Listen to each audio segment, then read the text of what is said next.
Hi, this is Miss Erica at Morrisson-Reeves Library with another suggestion for a poem to write. This is for the week of October 18th, and the suggestion is for a haiku. As a lot of you probably already know, haiku is a form of poetry that originated in Japan.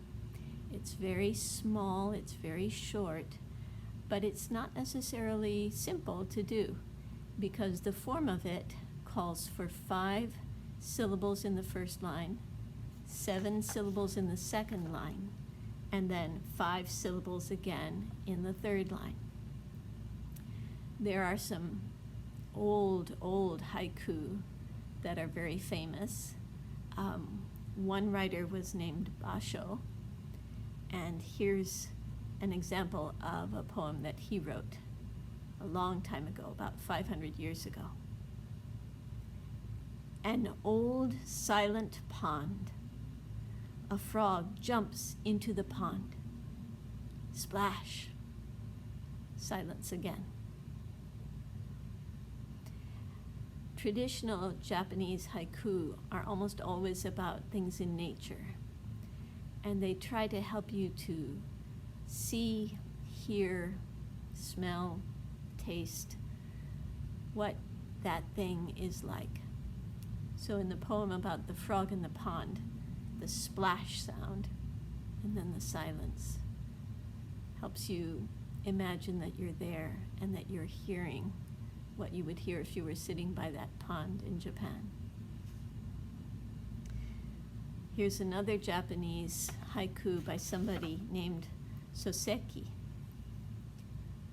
Over the wintry forest, winds howl in rage, with no leaves to blow.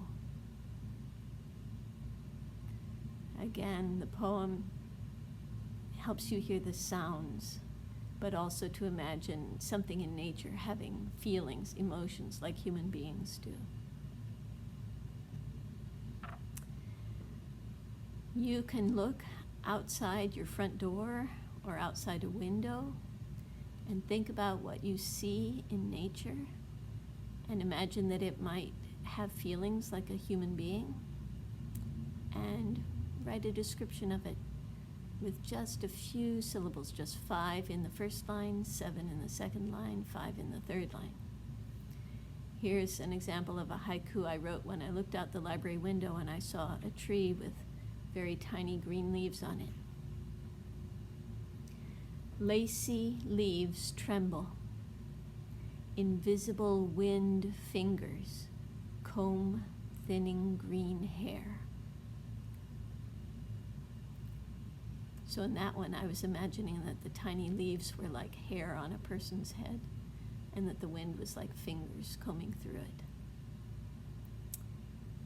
Try writing your own haiku about something in nature, and please bring it in to show a librarian in the Youth Services Department. And if you would like, we'll put it up on the bulletin board. I hope to see you soon. Thanks.